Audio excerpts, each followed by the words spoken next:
UP police के DGP DS Chauhan जैसे ही retire हुए, ये चर्चा छिड़ गई कि नए डीजीपी की रेस में प्रशांत कुमार आगे हैं। वही मूंछों वाले आईपीएस जो योगी के सबसे खास माने जाते हैं। लेकिन योगी का फैसला आया तो उसमें नाम आईपीएस आरके विश्वकर्मा का निकला, जिनके बारे में हम बताएं उससे पहले उनका बयान सुनिए, फिर आपको समझाते हैं एक बयान के कारण उनकी तुलना योगी से क्यों की जा रही है और योगी जैसा सख्त व्यक्ति क्यों बताया जा रहा है। आरके विश्वकर्मा ने पद संभालते ही कहा, क्लाउड पर एक कंप्यूटर डेटाबेस बनाएंगे जिसमें माफियाओं अपराधियों का पूरा प्रोफाइल होगा। उनकी खोपड़ी में कितने बाल हैं, कितने रिश्तेदार हैं, बैंक अकाउंट, फाइनेंसर और शरण देने वाले सब पकड़े जाएंगे। इनकी पूरी कुंडली बस एक डेटाबेस में होगी। जो भी अपराधी बचे हैं उन्हें जेल भेजा जाएगा। मतलब पूरा डेटाबेस एक ऐप की तरह हो सकता है जिसमें नाम डालते ही पूरी कुंडली खुल जाएगी।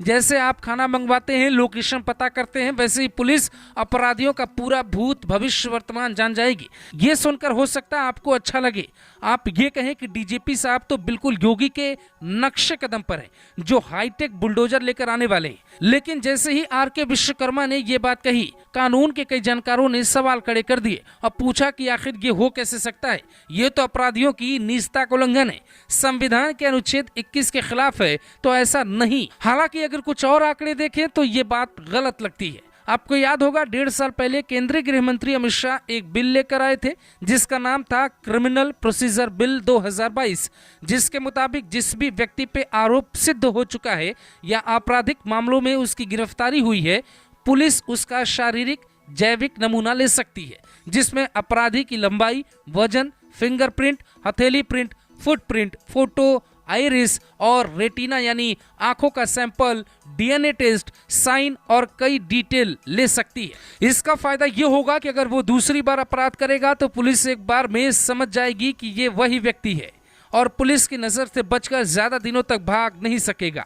फिर सवाल ये उठता है कि जो बाद में बरी होते हैं उनका क्या होगा, क्योंकि हमारे देश में फैसला तो कई साल में आता है, तो उनका ये सारा डेटा नष्ट कर दिया जाएगा। ये बात देश की संसद में 1 साल पहले ही हुई थी, लेकिन उसके बाद किसी पुलिस अधिकारी ने ऐसा बयान नहीं दिया। हम इसे कड़ाई से लागू करेंगे। शायद आरके विश्वकर्मा ने उस कानून को ज्यादा बारीकी से पढ़ा हो सकता है इसीलिए उन्होंने ऐसा कहा हो। 56 साल के आईपीएस आरके विश्वकर्मा जौनपुर के रहने वाले हैं। मैकेनिकल इंजीनियरिंग के बाद पीएचडी की डिग्री ली। 1992 में आईपीएस बने। कई जिलों में एसएसपी के पद पर तैनात रहे। यूपी के हर जिले की नब्ज अच्छी तरह जानते हैं। बीते 3 साल से पुलिस भर्ती प्रोन्नति बोर्ड के महानिदेशक की जिम्मेदारी भी संभाल रहे थे। अब पूरा पुलिस विभाग संभालेंगे। हालांकि पद संभालते ही जैसा तगड़ा बयान उन्होंने दिया वैसे ही कार्रवाई करके दिखानी होगी। उनके सामने सबसे बड़ी चुनौती होगी उमेश पाल केस के आरोपियों को गिरफ्तार करवाना, जिन तक पुलिस करीब 1 महीने बाद भी नहीं पहुंच पाई। इसके अलावा शांतिपूर्ण नगर निकाय चुनाव करवाना बड़ी जिम्मेदारी होगी, क्योंकि निकाय चुनाव में कई तरह के माफिया धन बल की दम पर सियासी रोटियां सेकेंगे। अगर आपके आसपास कोई ऐसा करे तो इसकी सूचना तुरंत नए डीजीपी को दें। शायद अपराधियों को सिर खुजाने का भी मौका नहीं देंगे। अगर आप इन्हें कुछ सुझाव देना चाहते हैं तो हमें कमेंट में बता सकते हैं। Bureau report, news flash.